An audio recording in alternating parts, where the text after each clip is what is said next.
नमस्कार दोस्तों, स्वागत करता हूं आप लोगों का सिद्धार्थ लाइव परिवार में। यहां पर मैं बिल्कुल टाइम वेस्ट नहीं करूंगा और काम की बात करूंगा क्योंकि ये बात बहुत इंपॉर्टेंट है। यहां पर मैं 5 पॉइंट्स के बारे में डिस्कशन करना चाह रहा हूं कि जिससे आप 100% गारंटीड प्लेसमेंट को क्रैक कर लेंगे अगर आपने इन 5 पॉइंट्स को फॉलो कर लिया और आप पहले ही अटेम्प्ट में बहुत बढ़िया सॉफ्टवेयर और आईटी इंडस्ट्री के अंदर जॉब निकाल सकते हैं, जिसका मिनिमम पैकेज तो 6 LPA होने वाला है। जो मैं 5 पॉइंट बताने वाला हूं, 2 लाख बच्चों ने जो रिव्यूज दिए, जो फीडबैक दिए, उनसे जो 5 पॉइंट कंक्लूड हुए, इसके बारे में मैं यहाँ पर डिस्कस करने वाला हूँ। तो विदाउट टाइम वेस्ट करते हुए मैं उनकी बात करने वाले हैं, उसका नाम होता है फंडामेंटल्स। भले ही आईटी इंडस्ट्री हो या कोई भी इंडस्ट्री हो, फंडामेंटल्स आपके बहुत ज्यादा स्ट्रांग होने चाहिए। अगर आपके फंडामेंटल स्ट्रांग नहीं है तो आप उस चीज में, उस जॉब को, उस इंटरव्यू को कभी क्रैक ही नहीं कर पाओगे। यहाँ पर मैं बात करने वाला हूँ सारी ब्रांचेस की। यहाँ पर मैं CS ब्रांचेस की बात करने वाला हूँ। यहाँ पर जो नॉन CS के स्टूडेंट्स हैं उनकी भी यहाँ पर बात करने वाला हूँ। अगर आप चाहते हैं तो आपको पता चलेगा बहुत सारे रिसोर्सेज अवेलेबल हैं जिनके थ्रू आप पढ़ सकते हैं। तो आप सोचते हैं क्यों ना फ्री में पढ़ा जाए, लेकिन उसमें पहली प्रॉब्लम क्या आती है कि कहीं भी आपको ये नहीं बताया जाता किस चीज़ से स्टार्ट करें या किस चीज़ पर खत्म करें। चलिए CS के बच्चों को थोड़ा बहुत कभी कभार आइडिया होता है, पर अगर नॉन CS का बच्चा है, मैकेनिकल, इलेक्ट्रिकल और किसी सिविल ब्रांच का स्टूडेंट है, तो उसे तो कोई आइडिया ही नहीं है इन फील्ड्स का, तो उन फंडामेंटल्स को वो कैसे पढ़े, तो ये एक बहुत बड़ी प्रॉब्लम है। सेकंड चीज़ है यूट्यूब। यहाँ पर बहुत सारे कोर्सेज आपको मिल जाएंगे, पर वो कोर्सेज ना वो कोई सिस्टमैटिक नहीं बनाते। इवन जो वो डिलीवर कर रहे हैं वो पूरी चीज़ को डिलीवर नहीं करते, जिससे स्टूडेंट को सिर्फ हाफ नॉलेज मिलती है, जिससे वो कॉन्सेप्ट उसको समझने में बहुत ज़्यादा दिक्कत होती है।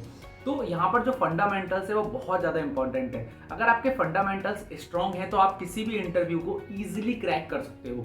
इसके साथ साथ क्या होता है कि हमें हैंड ऑन प्रैक्टिस चाहिए होता है।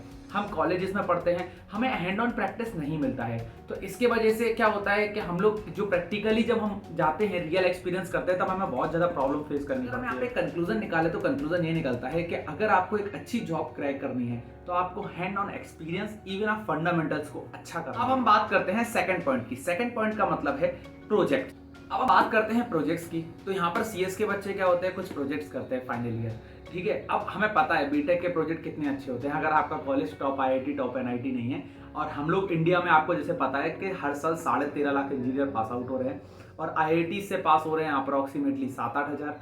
NIT, टॉप NIT से बात कर ले तो वहाँ से भी करीब 10-12 हज़ार। उसमें भी चलिए थोड़े बहुत का मान लेते हैं प्रोजेक्ट्स अच्छे होंगे, बट बाकी बच्चों का क्या, जिनके प्रोजेक्ट्स सिर्फ नाम का प्रोजेक्ट कर लेते हैं, पर वो प्रोजेक्ट सफिशिएंट नहीं होता है जब आप एक इंडस्ट्री में जाते हो। अगर आपको इंडस्ट्री में जाना है तो रियल टाइम प्रोजेक्ट करना होगा।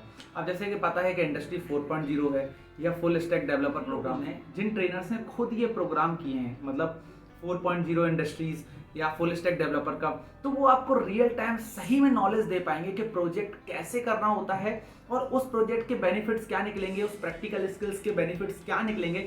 जब आप उन चीज़ों को प्रैक्टिकल करेंगे और जब आप अपने जॉब इंटरव्यू में जाएंगे तो आप उसको अच्छे से डिलीवर कर पाएंगे, क्योंकि वो आपने प्रोजेक्ट खुद किया है और आपको एक्सपीरियंस होगा इंडस्ट्री का, तो उनको लगेगा कि नहीं, इसने कुछ अच्छा किया है तो इसको सिलेक्ट करना चाहिए। तो इसीलिए जो प्रोजेक्ट प्रैक्टिकल स्किल्स को इंक्रीज करने के लिए होता है वो बहुत जरूरी है। मैं आपको एग्जांपल देना चाहूँगा मेरे ही एक दोस्त का।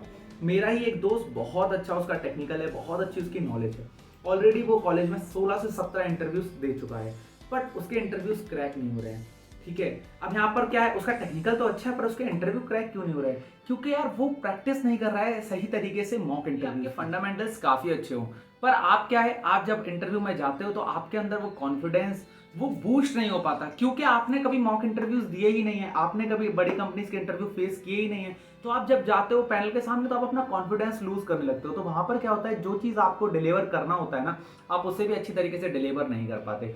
तो यही उसके साथ मैं आप लोग कुछ दोस्तों की बताना चाहूंगा। तो उन्होंने क्या रखा है, पूरा ग्रुप बना रखा है। वो क्या करते हैं, जब भी किसी बच्चे का इंटरव्यू आता है वो उसको प्रिपेयर कराते हैं। रात को आ जाते हैं 15-16 लड़के मिलकर उसको प्रिपेयर कराते हैं। और मैं आपको सही बताऊं, उस पैनल का सक्सेस रेट 95% से ज़्यादा है, क्योंकि जब 15-16 लोग, डिफरेंट लोग एक साथ ही क्वेश्चन पूछते हैं तो अलग ही लेवल प्रिपरेशन होती है। तो इससे आप समझ सकते हैं कि जो मॉक इंटरव्यूज होते हैं वो आपको कितना कॉन्फिडेंस बूस्ट करके देते हैं। अब वहाँ पर फोर्थ पॉइंट आता है, आपका रिज्यूमे की बात करें तो वहाँ पर मैं आपको बताना चाहूँगा, resume is nothing but a first impression. क्योंकि आपसे पहले आपका रिज्यूमे इंप्रेशन होता है, वही आपको बेस्ट इंप्रेशन दे सकता है, तो वहीं से कंसीडर हो जाता है। अब देखिए रिज्यूमे में क्या क्या मेंशन होता है, सारी डिटेल्स मेंशन होती है। आपका नाम, आप कहाँ से हो, आपके सीजीपीए क्या है, आपके हैंड्स ऑन एक्सपीरियंस क्या है, आपके प्रोजेक्ट्स क्या हैं, इंटर्न क्या है, आपको एरिया ऑफ इंटरेस्ट क्या है। तो रिज्यूमे जो तरीके से बना होना चाहिए। हर इंडस्ट्री का एक अपना रिज्यूमे होता है, हर कंपनी का एक अपना पर्टिकुलर उस तरीके से अपनी जॉब प्रोफाइल के हिसाब से रिज्यूमे डिजाइन करना होता है।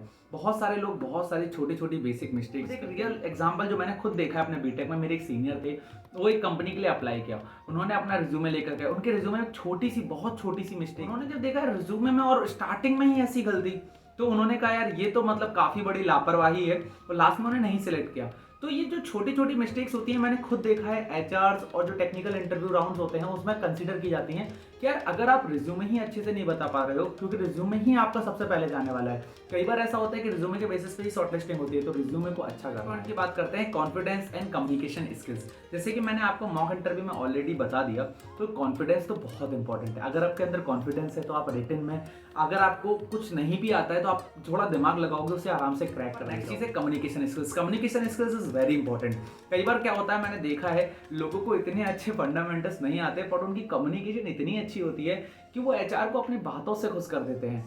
ठीक है, तो communication is very important. Communication का मतलब यही नहीं होता है कि आपको इंग्लिश बोलना आना चाहिए, राइटिंग स्किल्स, रीडिंग स्किल्स सब मिला के कम्युनिकेशन बनता है। तो आपकी कम्युनिकेशन स्किल्स भी यहाँ पर एक बहुत इंपॉर्टेंट पार्ट में। चलिए मैं आप लोगों को कुछ बहुत इंपॉर्टेंट बताना चाहता हूँ जिसके लिए ये वीडियो था। अगर मैं आपको बोलूँ कि कोई एक ऐसी फैकल्टी या कुछ ऐसे लोग आपको पढ़ाएं जो खुद गूगल में, अमेजोन में, फेसबुक में काम करके आए हैं, इवन करोड़ के पैकेज छोड़कर आए हैं, और वो आपको पढ़ा रहे हैं, रियल टाइम प्रोजेक्ट करा रहे हैं, तो क्या आपको अजूबा सा नहीं लगेगा? पर ये सच आपकी हेल्प करेंगे आपके करियर को बूस्ट करने में और आपको बढ़िया जॉब प्रोवाइड करने में। मैं आप लोगों को यहाँ पे बताना चाहूंगा सीसीबीपी के बारे में। सीसीबीपी होता है एक प्रोग्राम। यहाँ पर अगर मैं बात करूँ लास्ट 6 मंथ के अंदर 1000 बच्चों ने इस प्रोग्राम के थ्रू 500 से ज्यादा कंपनीज को क्रैक किया है, जिसमें फांग कंपनीज भी हैं। अब बहुत सारे लोगों को नहीं पता होगा फांग कंपनीज क्या होती है। फांग कंपनीज जो वर्ल्ड की सबसे बेस्ट कंपनीज होती हैं, like Google, Amazon, Facebook, Netflix, इन लोगों को कहा जाता है फांग कंपनी। तो इन्हें इन्होंने क्रैक किया। मैं आपको बताऊंगा इस प्रोग्राम के फायदे। इस प्रोग्राम में क्या है कि आप बिल्कुल जीरो से बिल्कुल सीखना स्टार्ट कर सकते हैं। आप भले ही नॉन सीएस के हों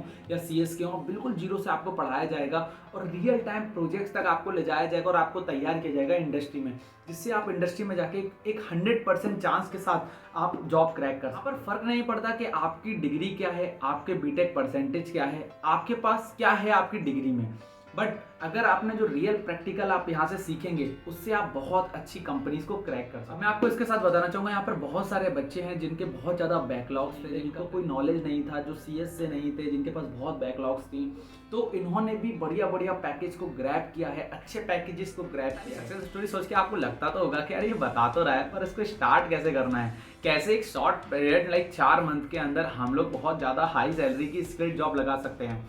तो मैं आपको बताना चाहूँगा, आप मिस मत करिए अपॉर्चुनिटी को।